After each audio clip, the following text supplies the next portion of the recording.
you follow the Russia probe by now, you probably remember the now famous coffee boy defense offered about George Papadopoulos. It was offered by my next guest, the memorable former Trump campaign advisor, Michael Caputo. He was the coffee boy. If he was going to wear a wire, all we know now is whether he prefers a caramel macchiato over a regular American coffee in conversations with his barista. Macchiato burn. But there's more to the story. Washington Post reporting Papadopoulos did have the ability to convince some foreign officials, and he was allegedly a high-ranking Trump staffer at one point who could arrange meetings, for example, with Greece's defense minister, foreign minister, president, and a former prime minister, which is an impressive macchiato. That schedule in line with what Papadopoulos' fiancée says about some of his time working with the campaign.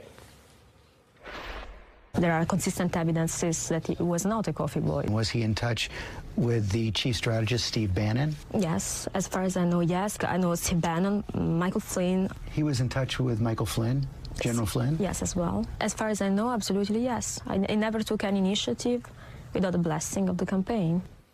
I'm joined by former Trump advisor Michael Caputo, as well as former federal prosecutor Paul Butler. Michael, you have to admit there was more than just coffee orders being discussed.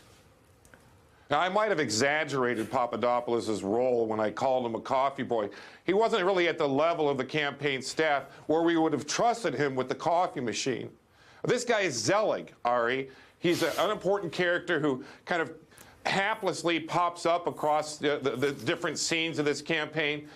You know, the meetings in Greece were not authorized by the campaign. He put them together himself. He leveraged this non-existent position, volunteer, low-level position with the campaign to try to advance his own personal interests. I stand by what I said. Was he then, though, as you just put it, a coffee boy, or was he a campaign advisor who went rogue and started meeting with foreign officials?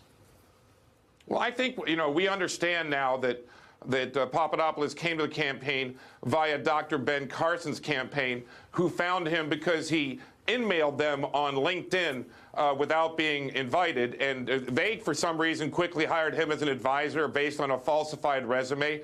And when some of the Ben Carson's advisors came to the Trump campaign after the doctor dropped out of the race, they then brought on a couple of their guys, including Carter Page and Papadopoulos. He had no business advising a presidential campaign. At the time, our campaign was desperate for foreign policy advisors. We were getting hit on constantly by our Republican counterparts in the primary for not having any. He wasn't the right guy to bring in. It was a mistake to bring him in, and we're paying for it even today.